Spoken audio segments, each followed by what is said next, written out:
quarterback, you can dirt that thing and throw it away. He's obviously trying to make a play. I think it's a great play by their player. There are things that we can do better really across the board on that play, but I also have to tip my cap to their player. Thanks. Next, we'll go to Mary Kay. Yeah, Kevin, just wondering what kind of goes into that decision to stick with Jameis? Is it just a no-brainer because obviously he's averaging more than 300 yards, or what kind of is the line of thinking there? Yeah, I understand the question, but for me and for us, we're just going to continue to do everything we can to play better. Obviously, I think we can play better on offense. Certainly, as a team, we can play better. But really, the focus is making sure that we put our guys in position to find a way to win. Quick follow-up on that. Is there going to come a point at all, maybe, that you might want to take a look at Dorian for the future, or is that really not in your line of thinking at this point? Yeah, my line of thinking really, Mary Kay, is about Kansas City and this week. That's where I'll really focus. Okay. Next, we'll go to Tony.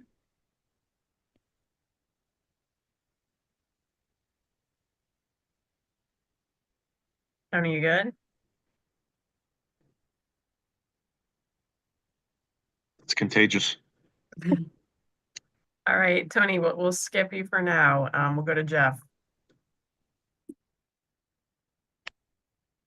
Kevin, I hear you say that you're just focused on Kansas City, but JOK, do you think he'll play again this season? Yeah, I'll rule him out for this week, Jeff. I'm not going to go past this week.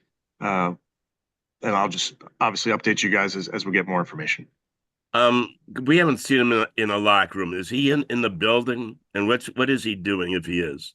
Yeah, again, he's making sure that he's taking care of himself, getting all the information he can get. He's been in and out of the building. Okay, thank you. All right, next we'll go to Ashley. Hey, Kevin, can you just talk a little bit about the job Jack Conklin did again yesterday going against TJ, because it seemed like two really strong performances from him?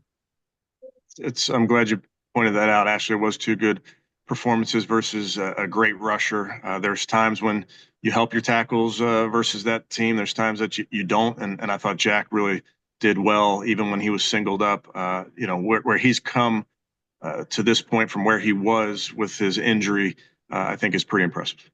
Yeah, that was gonna be my follow-up, basically, just to see him to not only get a chance to come back out there and play for you guys, but to excel in these moments. He's talked about, like, that's, definitely giving him something to play for over these last handful of games. Just how have you seen him kind of embrace that, even though the wins haven't necessarily come super easy?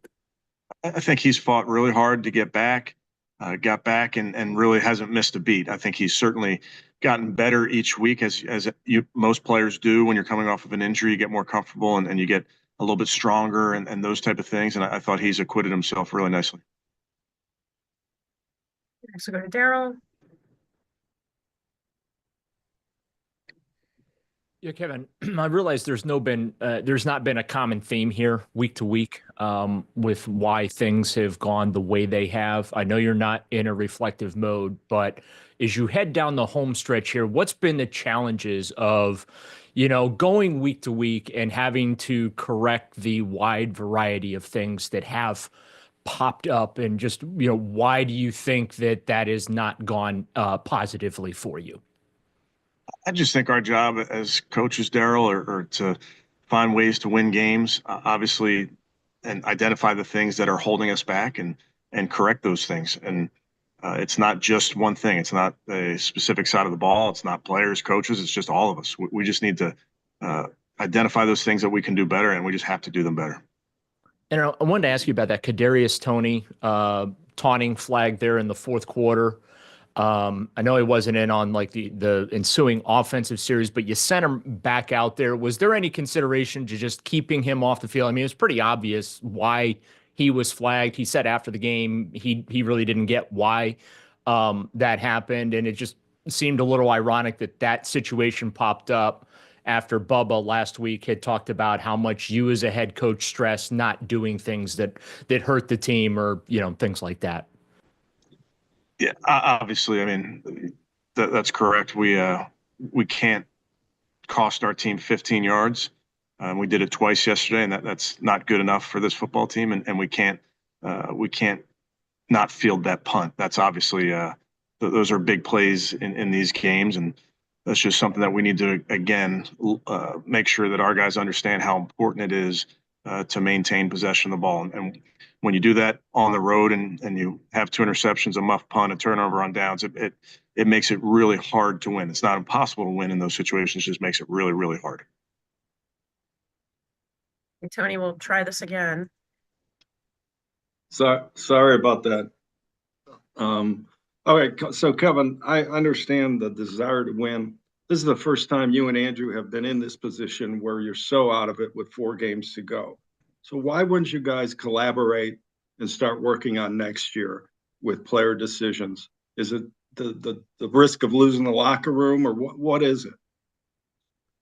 Well, I would tell you, obviously, Andrew and I collaborate on a lot of decisions, and we'll continue to do that and talk about those type of things, Tony. But I think for me and for us as an organization, really our focus goes to finding a way to win this week versus Kansas City. Okay, so Dustin Hopkins, you made it very clear yesterday that he's your kicker. And he talked about how hard it is right now for him to get a swing thought that works. He's missed 6 out of 9. Would you even bring in kickers to look at just in case? Put a guy in the practice squad? Thing I would tell you, Tony, is we will work through this with Dustin. This is something that I know he can get through. We'll get through it together. He's a veteran. He's been through a lot in his career already, and this is something we'll continue to work through. Okay, thank you. Okay, next we'll go to Cam. Hey, Kevin, I know Isaiah McGuire was, involved in that forced fumble. He's made some plays throughout this season. How have you seen him kind of grow in the role, especially, after the Zadarius Smith trade where he's been asked to do a little bit more? I think he's done a nice job, Cam, with those increased reps. Was playing however many plays for us prior, and then certainly has seen an increase in his reps and has done a nice job with them. He was close a couple times yesterday, so it's just, to me, an example of a young player that's going to continue to work, try and get a little bit better every single week. How much of that has been, the time that he spent around guys like Myles Garrett, those veterans in that room, and the coaching staff too, but people who have kind of helped get him along? I think that's a big part of player development, is leaning on your locker room, leaning on that position room, leaning on the guys out there on the practice field. I think if you watch our D-line work throughout the day and watch them on the field together, there's a lot of conversation between the vets and the young guys and talking about what works, what might not work, what are some things that they see. So that's just an example of veterans in this locker room, veterans on this team that want to bring their young guys along. Thank you. Yep, do 2 more. First one from Scott. Kevin, I got a couple injury things. Greg, do you think he'll miss time with that hammy? He'll miss time, but I'm not sure exactly how long. Do you know if it's the same one he had surgery on before the season? It is. And is Said still in the protocol? He is still in the protocol. And Mike Hall, did he have surgery? Because I think he's eligible to come off IR. Do you know if he will? He did not have surgery. Yes, he's eligible. We'll work through that in the next couple of days. Okay, thank you. All right, and last one from Mary Kay. Yeah, Kevin, I know we've talked about the interceptions with Jameis, but do you feel like in some ways that's part and parcel of having thrown the ball 99 times in the past 2 games? Or how do you feel about them? Are you getting irritated, mad at these interceptions? Are you accepting them because of some of the circumstances, or what's your sort of feeling on them? I look at it, Mary Kay, as we need to play better as an offense to help our team win.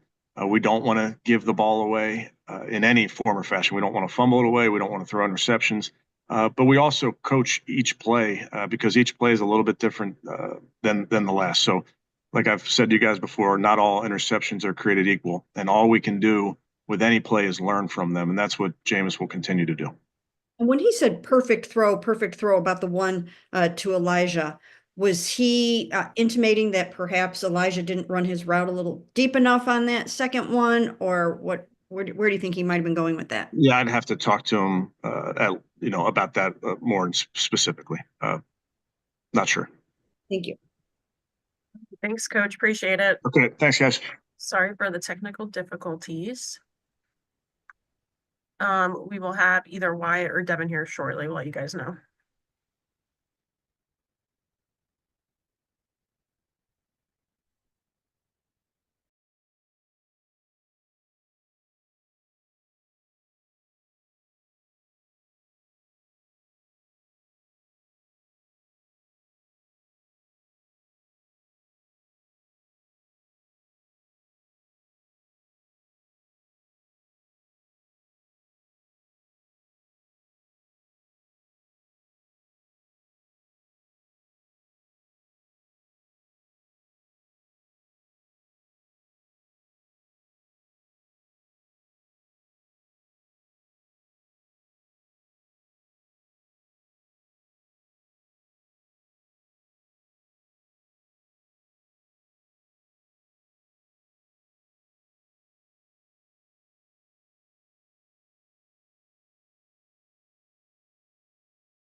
All right, everyone, we'll have Wyatt here in just a moment if you want to get questions ready.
Dang, it's not gonna work. See ya.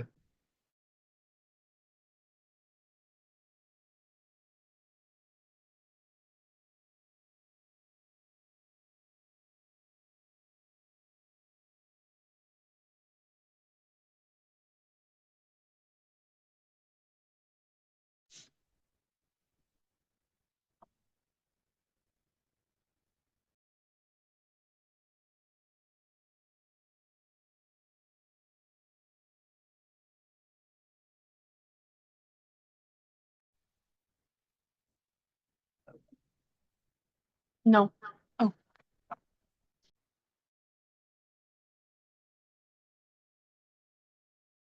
All right, everyone, we have Wyatt here. We will start with a question from Ashley. Hey Wyatt, just how do you think, or how was it playing next to Jack and just kind of seeing the job he did on TJ and doing that in 2 out of the last 3 weeks too? Yeah, no, I think that Jack is a great player, great teammate. It takes a lot of people to block TJ Watt. But that even being said, Jack's pad level, Jack's hands, his technique and fundamentals ultimately worked. And whenever you get to chip him and stuff like that, kind of keep him off his pass rush, they still had a couple schematic things that they did to kind of keep us away from chipping him too much. But just kind of trying to keep him off his rush plan. What about just bigger picture with him and the fact he's, been so strong and consistent for you guys this year after coming back from that knee injury and you guys obviously seeing how hard he worked to even do that? Yeah, no, he's a resilient player. Like I said, not only is he a good player, but he's also a great teammate. Even when he was, going through all that, he was still coaching the guys, still always in the meetings, always talking, always communicating what's going on. He was never, out of it or took himself out or anything like that mentally. So, he's just, he's a great player. Next, we go to Mary Kay. Hi, Wyatt. How do you guys, now that you are officially eliminated, gear up for the defending Super Bowl champion Chiefs coming to town? Obviously, they have a great defense, and this is going to be a really, really tough game. So how do you guys kind of get yourself fired up for this? Yeah, no, every game's a part of your resume. It doesn't matter if you're in the playoffs or not, or in playoff contention. Every single play you're out there, you have to put good film out because that's, hopefully you're working for the next contract. I'm working for an extension so I can stay here in Cleveland until, for the next 50 years. So you're always fighting for something. You're always working for something. You also have, a family and a brotherhood within the team that you're not going to let down. Doesn't matter if you're in playoff contention or not. You're going to, do the best you can to play at a high level and protect your brothers. Thank you. So go to Tony. Hey, Wyatt, this is the first time you're in this kind of season with the Browns in your career, 3-10. Wanted to ask you, how would the team react, the locker room, if the powers that be just decided to use the last 4 games to look to 2025? I mean, putting in younger players at various spots. How does a locker room react to that? Yeah, I mean, I feel like we all have to add plays to our resume. So, that'd be, upsetting just from a player mindset if you're sitting players that have been starters all year and, for the hope of next year, because you still have games. If they're keeping score, we're trying to win. I just, I don't want to speculate on anything. That's coaches' decisions and everything like that. Like you said, the powers that be. But, I'm going to play as hard as I can. I'm going to practice as hard as I can, and make sure that everybody else is, bringing the same, effort. I'm still going to show up same time I've showed up all year. Still going to study the same way I study and take care of my job the same way I've taken care of my job all year. To follow up, do you think there's a risk in losing a locker room if they would do that? And by the way, there's no indication they will. Yeah. But is that something they should consider? No, the brothers that I have in that locker room, we're tight. There can be someone who's upset, whatever, but that's what good leaders do. They take the guys who are the outliers and they bring them together and they say, hey, listen, no matter what the situation is, we're together and we're doing this all together. And if it's whatever organization wants to do this, the organization wants to do that, it doesn't matter. Our job is to do what they ask. Thank you. So go to Scott. Hey, Wyatt, after the game, Joe was talking about the run game all season and how if you're throwing it 70% of the time, then you're going to get better in the pass game, but it's harder to get better in the run game if you're not doing it as often. Do you feel that's been an issue why you haven't been just as good as in the run game as you have historically in the last 4 or 5 years? Yeah, no, I think that, dropping it back that much, it doesn't matter. I'm going to do whatever the coach calls.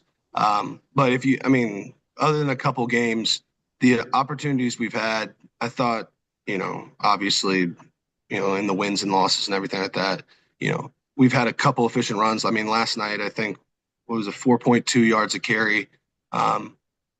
Now, I will say there were times in 2020, 2021 where we were getting like 5.6, 6.5. That's unheard of, like that's why it was so special.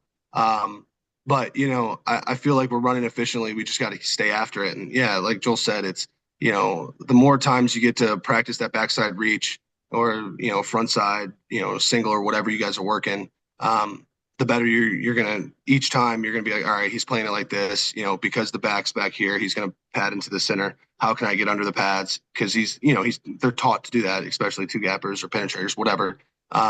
There's a way to block it up, and the more attempts you get at it, the better you're going to be. There was, I think, for example, last night we were running these big schemes where, we have an RPO, run pass option, and, with the backside, whatever routes. And, first time straight down the line, number 95 straight down the line, and it was tough to block him. And all of a sudden, as it went out through the game, now he's looking back and you get a chance to, get a drive block and, a better run. So it all works together, but whenever you only get 30% chance to run, it's difficult to have those big runs. Teams that are consistent in the run are the teams that hit big runs. Thanks. All right, and last one from Mary Kay. Yeah, Wyatt, we talked to Kevin Stefanski today, and he told us that he's sticking with Jameis Winston. And of course, the reason why maybe you wouldn't do that is because just to see what Dorian can do for the future, whatever. But he's focused on winning, sticking with Jameis. And my question to you is, why, if you think that's a good idea, why is that a good idea for that to happen? Why is Jameis the right man to move forward? I don't even know how to answer that. If the coaches, whoever the coaches want to put behind the offensive line, I'm going to block my ass off and make sure that I do my job day in and day out. It doesn't matter if it's, if they, bring Dan Marino back and, try to put him back there, and it doesn't matter, I'm going to do my job. But yeah, no, I love Jameis. Jameis is a brother in Christ. It's a different relationship. I want the best for him. I want the best for Dorian. I want the best for, Bailey. I want the best for all of our guys. So I don't know if it has much to do with whoever's back there, but it's, I love the guys, and I love my job, and I just want to do that the best. What about the morale and the energy and the life that he has kind of brought to you guys? Do you think in this 3-10 season, that kind of energy is good for you guys going forward?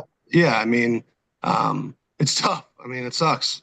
And having someone who still finds joy, happiness is, I got a present, but joy is, even in the bad trials, even in the storms, even in the worst of it, there's still joy. There's still something to be said. I mean, I'm 30 years old and I'm playing, obviously I know football wasn't a kid sport at first, but it's, a kid sport. Most people who play football are kids. So I'm extremely blessed, and, I couldn't imagine anybody in this, locker room or anybody in this organization that doesn't think the same. Okay, thank you. All right, actual last one from Tom. Thanks. Hey, Wyatt, hope you can hear me. My Wi-Fi is a little funky here.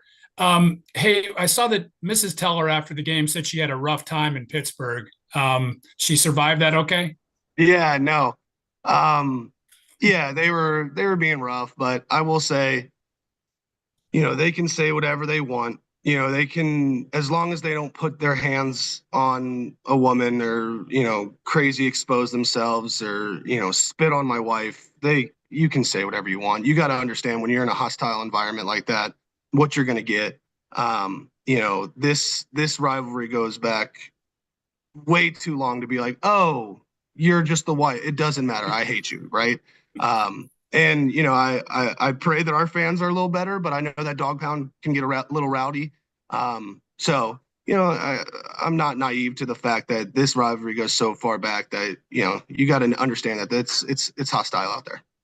I know Carly can handle herself, but do you worry about her sometimes, depending on where you guys are playing? No, I mean, like, for example, I remember we went to the playoffs and the Kansas City fans, my wife, like, literally left that game being like, those are the best fans in the world. They were so kind. They showed me where everything was, even though the game was tight, they didn't talk, it was just, it doesn't matter. Wherever she's at, I pray for her protection, but that's even if she's at the house. Thanks, man. Thanks, Wyatt. Appreciate you. Appreciate you guys. All right, guys, we have Devin Bush on deck if you want to get questions ready.